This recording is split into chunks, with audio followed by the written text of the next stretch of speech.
ビザを値上げしたら不法民泊を一掃できた件。従来は資本金500万円で経営管理ビザを取得できました。経営とはいうものの、実質フリーパスだったので500万円出せば日本の居住権を買えるのと同じでした。国際的にも格安で中国人が目をつけ不法民泊に悪用。大阪市内の築30年以上のビル5棟に3年間で中国系法人677社が本店と置き、大阪市には民泊に関する苦情が年間約400件、500億円の日本の不動産を買い漁って摘発された事例もあります。そこで資本金要件を3000万円に上げたところ、新規申請は 96% 減。それだけ不正がはびこっていたということです。この厳格化で垂れ流しを防いだ金額は年間で数百億から1000億円規模に達すると推計されています。経営、これまでの経緯をまとめます。1、制度の経緯と本来の狙い。制度の成り立ち。かつては投資経営という名称でしたが、2015年の法改正で経営管理へと改称されました。日本で企業あるいは事業の経営管理に従事する外国人を対象とした在留資格です。本来の狙い、外資と起業家の誘致、日本経済の活性化のため、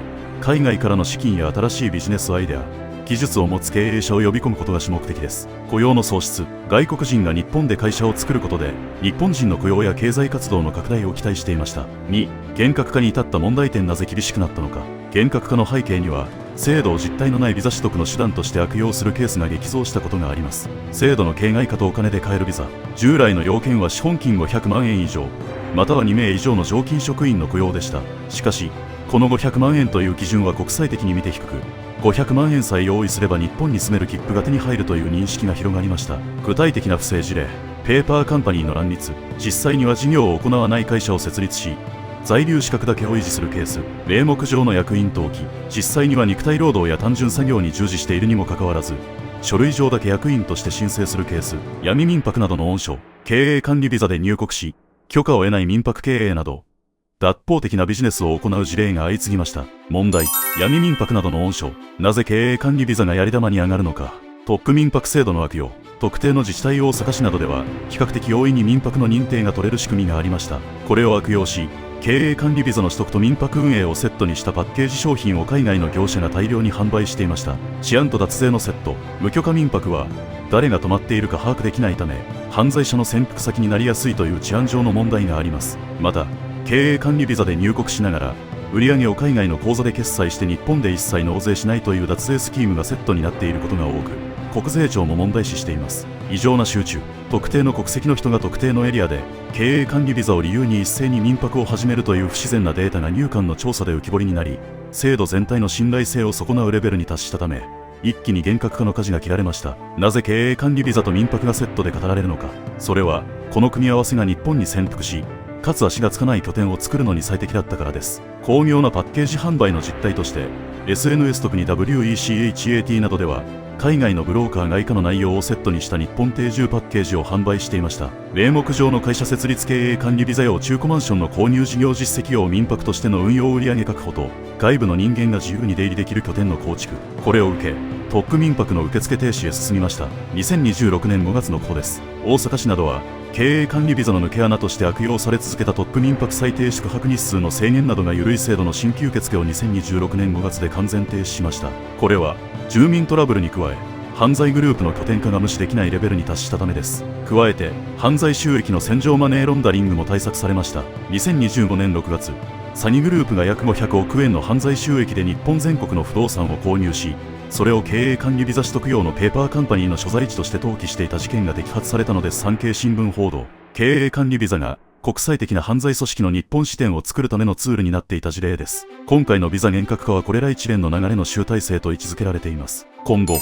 この制度は以下のように極めて限定的な特権へと変わっていくと予想されます。まず、自動車の盗難車両を解体するヤードや、看板を出さない闇飲食店を経営管理ビザで運営していた層は、今回の資本金雇用要件の厳格化により、更新時期を迎えるごとに日本から排除されていきます。次に、自治体によるエンジェル投資家枠への移行が考えられます。国一律の基準は厳しくする一方で、福岡市や東京都など、自治体が身元を保証し、特定の有望なスタートアップに限定して優遇するスタートアップビザなど、顔の見える経営者に絞った運用が主流になります。計算、経営管理ビザ厳格化の狙いと効果副作用を引き算で表してみます。2-1=3です。1国がなくしたかったものターゲット。盗難車ヤード犯罪収益の源泉不法民泊近隣トラブルと治安の悪化マネーロンダリング不透明な外資の戦場社会保障のただ乗り治療目的の偽装入国20歳に亡くなる者現実盗難車ヤード不法民泊マネーロンダリング社会保障のただ乗りインドカレーや真面目な個人経営者中古車輸出商地方の輸出産業の担い手多言語対応の行政書士不動産業外国人向けインフラ3副作用でとばっちりを受ける者インドカレーや中古車輸出商多言語対応の行政書士不動産業ただこれらの行政書士や不動産は不法民泊の手続きを片棒担いでいたとも言えますのであまり同情の余地はないのかもしれません。インドカレーと中古車は確かにもらい事故感があります。一方で脱法入国の拠点になっていたという報道もあり評価は分かれます。見解各分野の専門家の見解をご紹介します。門倉隆エコノミスト経済評論家そもそも資本金が500万円というこれまでの経営管理ビザ取得の条件は低すぎた。96% 減となった申請件数が本来の経営管理ビザの申請件数と言えるのではないか。中島めぐみジャーナリスト旧知の行政書士さんに取材した時の話によれば昨年10月15日までは駆け込み申請が非常に多かったそうですがその後ぱったりと申請が減少したそうです。中国人富裕層にとって3000万円は支払える額ですが中国から日本への送金が難しくもし不正をして発覚すれば当然許可されないため日本の在留資格を諦めるやめて他の国に行くことを検討する中国人が増えてきたそうです。そういう意味で厳格化は効果がありました。今野春樹雇用労働政策研究者同時に考えるべき論点はそこで働く労働者の雇用の問題だ。倒産の場合も含めて会社が閉業する場合労働者は基本的には解雇されることになる。もし外国籍の労働者だった場合解雇されると労働者自身も在留資格の更新手続きが必要になることが多く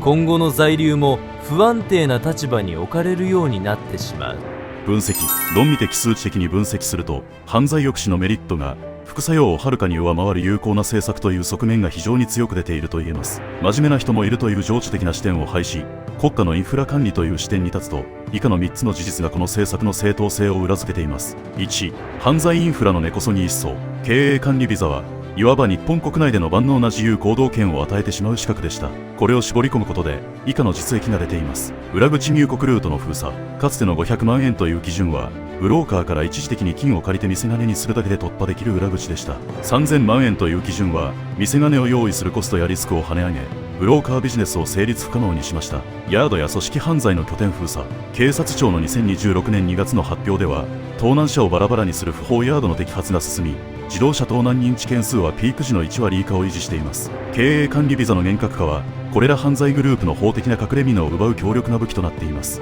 2、社会保障制度の防衛。真面目なインドカレー屋を1件残すためにその裏で10人の治療目的の偽装経営者が入国することを許せば日本の健保システムは崩壊します。コストベネフィットの差。小規模店が納める税金保険料年間数10万円百数十万円程度偽装経営者が使う医療費眼や高額薬剤1件で数千万円。この天秤をかけると国にとっては小規模経営者をまとめて一掃してでも医療費の流出を止めた方が経済的に合理的という判断になります。3、適正な労働市場への強制誘導。人手不足なのだから産経労働でも歓迎ではという意見もありましたが国はそれを別の管理可能なルート特定技能などで行うよう誘導しています。経営管理ビザ自由度が高すぎて何をしているか把握しにくい。特定技能実習雇用主が特定され活動内容も報告義務がある。つまり経営管理ビザの厳格化は誰がどこで何をしているかわからない外国人を減らし国の管理下で働く外国人に統合するための極めて戦略的な整理整頓であると言えます。結論 96% 減という極端な数字はこれまでの申請がいかに本来の経営から逸脱していたかを証明しています。以前の状態犯罪や不法就労社会保障のただ乗りに広く開かれた裏口現在の状態本当に資本力と実績があるエリート経営者のみが通れる正面玄関。一部の真面目な層が巻き添えになったとしても国家全体の安全保障と健全なインフラ維持という観点で見ればこの外科手術は極めて合理的で成功している政策であると評価できるのではないでしょうか。いかがでしたか。この情報が役に立ったらいいねとチャンネル登録をお願いします。ご意見ご感想も歓迎いたします。